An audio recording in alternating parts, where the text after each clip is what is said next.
자, 이항분포부터 간단하게 정리하면, 자, 이항분포는 우리가 B라고 표현하고, 자, 얘가 n, p 이렇게 표현을 합니다. 자, 얘가 무슨 뜻이냐? 우리가 확률 변수 x라는 게, 자, 확률 변수 x라는 거는, 자, 사건의 발생 횟수죠. 뭐 공의 개수기도 하지만, 그래서 이제 얘는 우리가 평균이나 분산, 자, EX나 VX나 자, 시그마 X 같은 거를 구할 때에는 우리가 확률 분포표를 만듭니다. 그러니까 이제 이산확률 변수에서죠. 유한계일 때. 자, 이산확률 변수에서는 자, 이런 값들을 어떻게 구하냐면 우리가 확률 분포표라는 걸 이용해서 만들어요.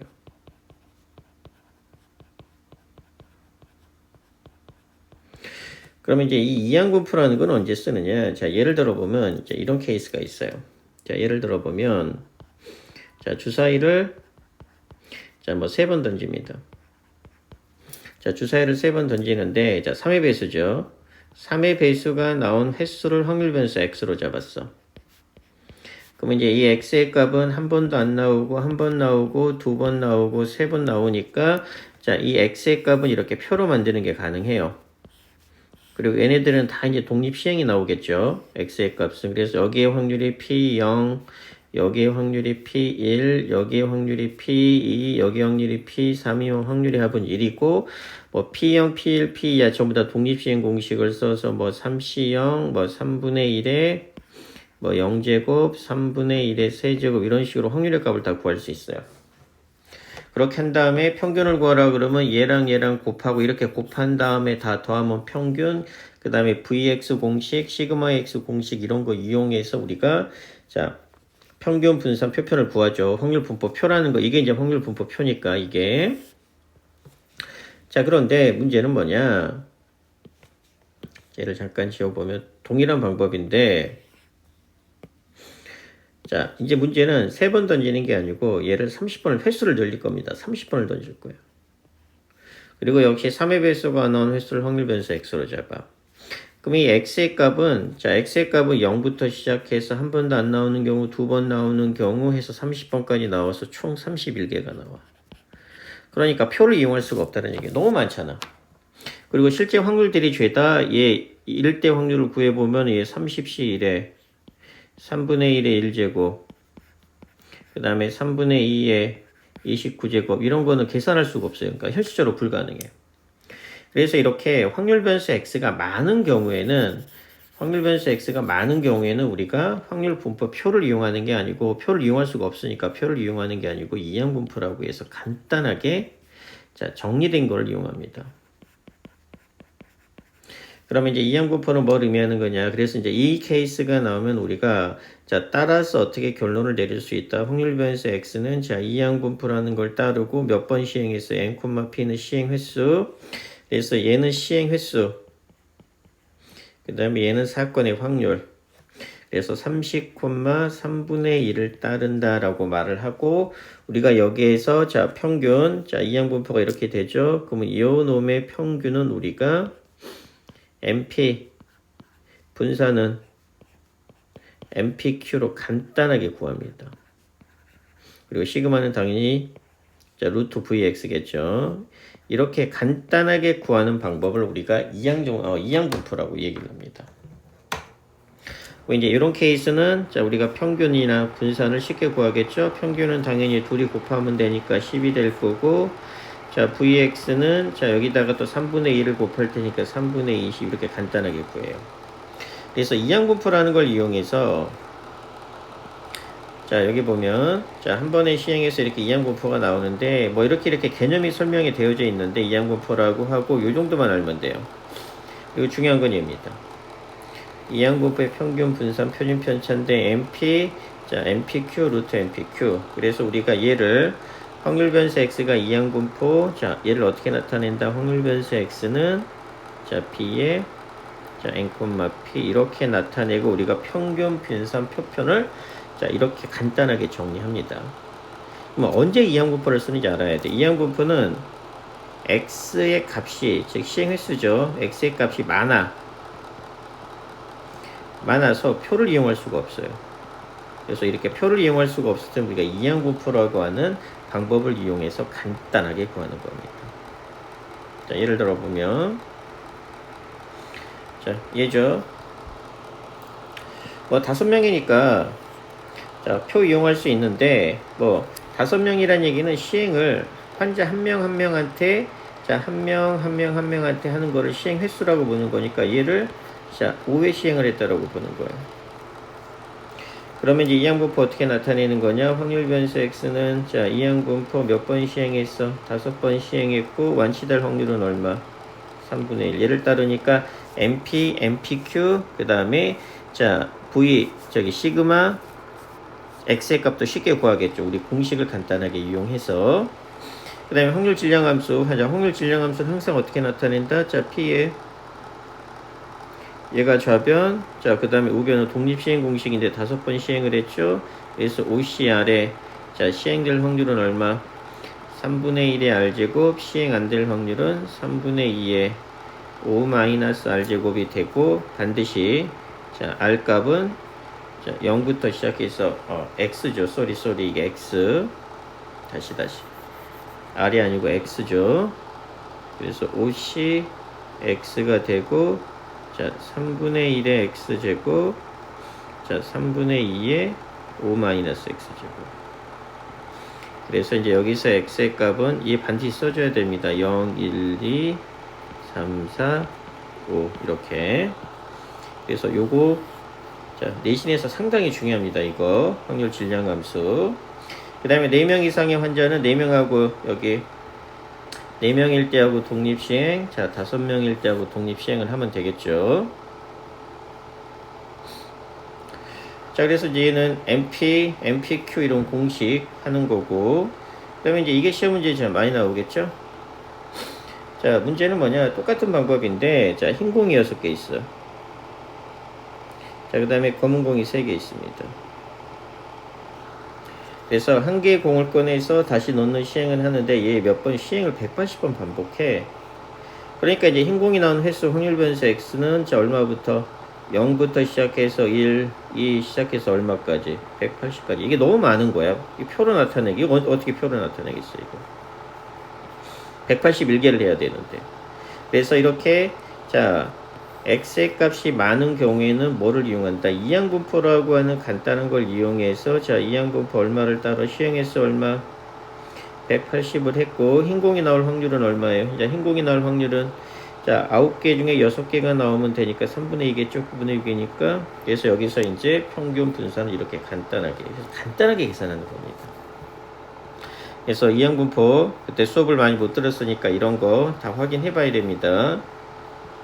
이런 것들 확인해 봐야 되고 자, 그 다음에 이제 바로 정규분포로 갈게요. 자, 이제 연속 확률 변수입니다. 자, 연속 확률 변수는 자, x의 개수가 즉 확률 변수의 개수가 얘는 무한계가 나와요. 그러니까 셀 수 없어. 셀 수가 없고 자, 그렇기 때문에 우리가 확률 분포라는 것은 표를 이용할 수가 없죠. 셀 수가 없으니까. 그래서 함수를 나타내고 그 다음에 자, 그래프를 이용해서 우리가 나타내고 요 그래프를 우리가 이제 정규 분포라고 합니다. 이제 새로운 명칭이 나오죠. 그러니까 이산하고 연속은 딱 이분법적으로 딱 정리가 돼요. 그래서 이제 연속 확률 변수라고 하는 거는 뭐냐? 이산은 유한계, 얘는 무한계 혹은 모든 실수의 값이니까 셀 수 없어요. 이게 이제 연속 확률 변수고, 자, 이산에서는 확률 질량 함수였죠. 거기에 대비해서 자, 연속에서는 우리가 확률 밀도 함수라는 거를 자, 용어로 사용합니다. 그러면 이제 확률 밀도 함수는 자, 결론부터 말하자면 연속 확률 변수에서는 넓이가 곧 확률이 됩니다. 넓이가 곧 확률이 되어서 자, 넓이가 곧 확률이 되기 때문에 자, 연속 확률 변수에서는 자, 두 가지 조건을 먼저 만족을 시켜줘야 돼요. 근데 1번은 대부분 만족을 해. 그래서 이제 얘는 뭘 의미하는 거냐? fx가 0보다 크거나 같아야 됩니다. 즉, 뭐 등호는 뭐 의미 없으니까 얘는 x축보다 위쪽에 있어야 돼요. 확률의 합은 양수니까. 그 다음에 이제 이게 중요한데 확률의 합이 아니다. 넓이의 합이 얼마가 돼야 되냐면 넓이의 합이 1이 돼야 돼요. 왜냐하면 확률의 합은 1이기 때문에. 그래서 이제 얘는 거의 대부분 다 만족하니까 넓이의 합이 1인 경우를 만족시켜주게 되면 얘는 우리가 확률 밀도함수라고 표현하는 겁니다. 그래서 간단하게 예를 들어보면 자, 확률 변수 x가 자 0에서부터 2까지예요.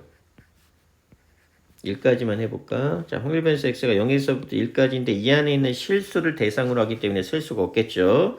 그래서 만약에 fx가 예를 들어서 2x라는 함수, 3x, 4x라는 함수가 있습니다.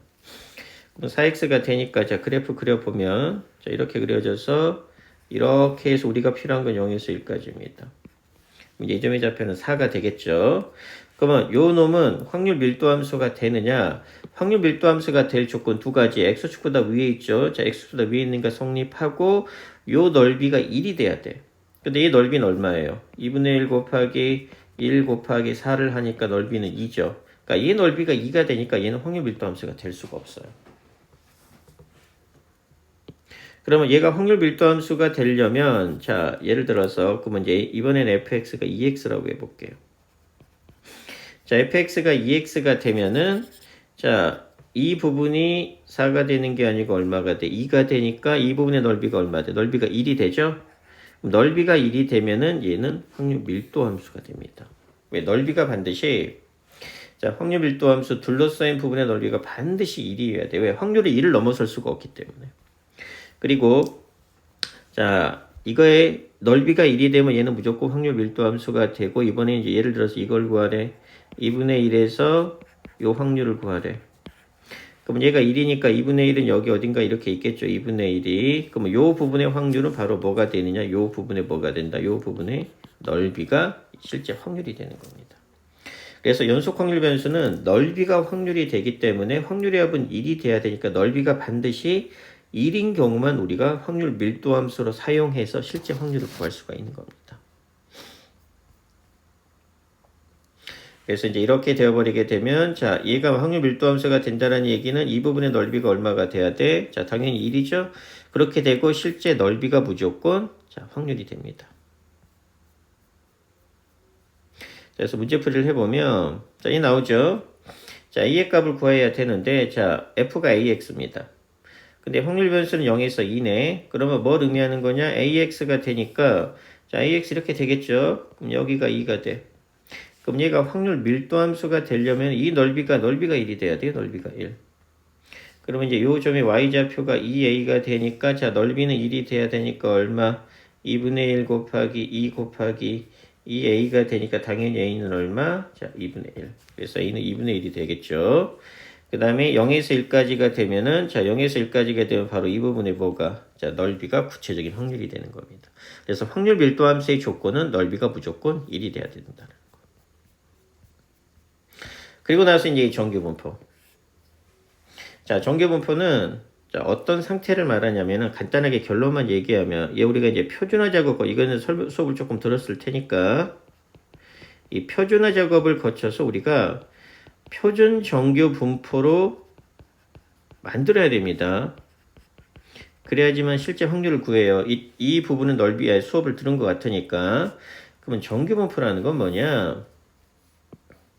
자, 정규분포라는 건, 자, 대부분의 자료들은, 자, 이렇게 대칭형 종 모양이 형성이 됩니다. 실제 자료들을 살펴보면. 그리고 당연히 가장 넓은 값을 갖는 건 평균이에요. 그리고, 자, 정규분포는 당연히 이 평균에 대해서, 자, x는 m이라고 하는 이 평균에 대해서 대칭인 특징을 가지고 있습니다. 자, x는 m이라는 자, 그래서 자 정규분포도 역시 이게 확률 밀도함수 이게 확률 밀도함수가 되기 때문에 뭘 의미하는 거냐 이 부분의 넓이는 당연히 얼마 이 부분이랑 x축으로 둘러싸인 부분의 넓이는 당연히 1이 될 거고 그럼 당연히 이 부분은 뭐가 되는 거예요 0.5가 될 겁니다 넓이는 그래서 x는 m에 대해서 대칭인 자 대칭형 종 모양이 나와 그러면 이제 이 대칭형 종 모양의 함수는 요 함수 값을 가져요. 근데 이거 우리가 알 필요가 없습니다. 그냥 이런 대칭형 종 모양이 나오면 요 상태를 우리가 정규분포라고 하는 거예요. 요 상태를. 그렇기 때문에 얘는 자, 확률 밀도 함수가 돼요. 확률 밀도 함수가 되는데 넓이가 1이니까 확률 밀도 함수인 동시에 얘가 정규분포를 나타내니까 또 다른 이름이 바로 정규분포 곡선이에요. 그래서 이제 우리가 이 상태가 나오면 얘는 우리가 어떻게 표현하느냐. 자, 확률 변수 x는 정규부분 n으로 표현합니다. n은 자, m, 표편의 제곱을 따른다. 물결 표시는 따른다의 표시예요. 이제 이렇게 표현하기로 약속하는 거예요. 그러니까 요 그림이 나오면 이렇게 바로 가면 돼요. 그리고 m은 평균이고 얘는 표준 편차의 제곱으로 그래서 자, m은 표편의 제곱을 따른다라고 이렇게 확률 변수 x는 자, 정규 분포를 따른다. 요겁니다. 요거. 자, 요렇게 바로 이해해서 문제 푸는데 적용시키면 돼요. 그래서 이제 표준화라는 작업을 거쳐야 되겠죠. 표준화는 뭐 수업을 들었으니까 얘는 알 것 같으니까. 자, 그럼 이제 정규분포 곡선입니다. 정규분포 곡선이 뭐라고요? 대칭형 종 모양의 상태니까 이 대칭형 종 모양이에요.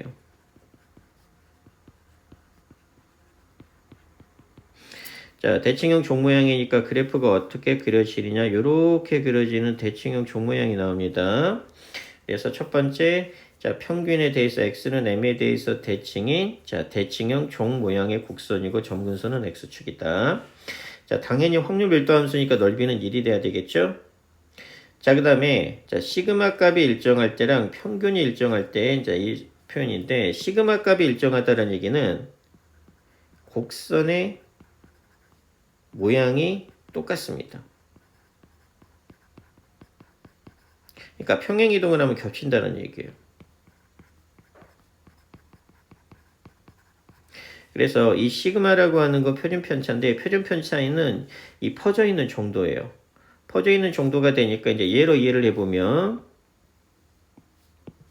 이렇게 된 상태가 있고 만약에 이렇게 된 상태가 있습니다. 그러면 이제 요 놈이 자 M2가 될 거고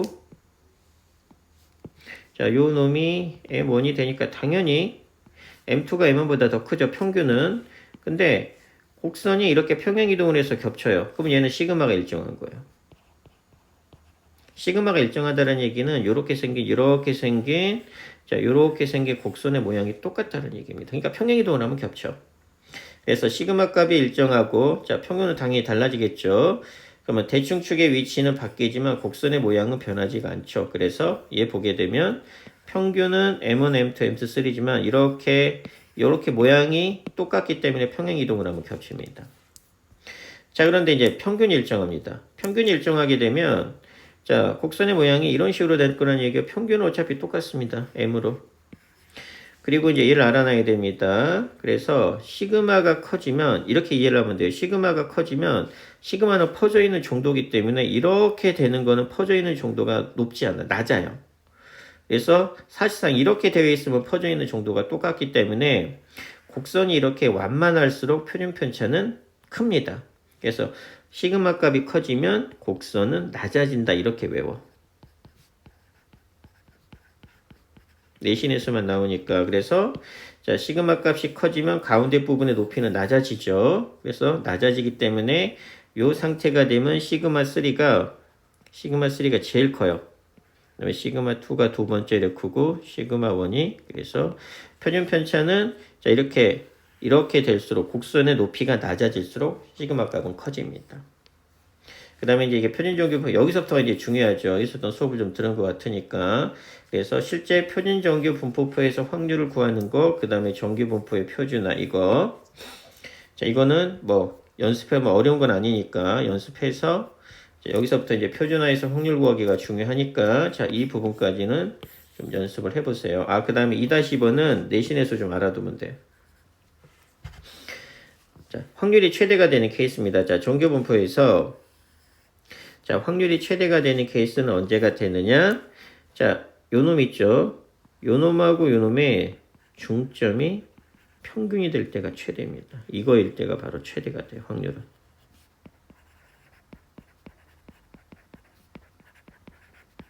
그래서 평균이 10이죠, 지금. 얘는 M이 10을 뜻하고, 시그마는 2를 뜻하죠? 그럼 이제 이 확률이 최대가 되는 경우는 K-2라고 K 플러스 7을 더한 그의 중점은 2로 나누죠. 요놈이 얼마가 될 때 평균일 때 자, 확률은 최대가 됩니다. 얘는 외워두세요. 자, 여기까지 정리하고 표준화 연습해놔야 돼. 표준화는 어려운 건 아니니까.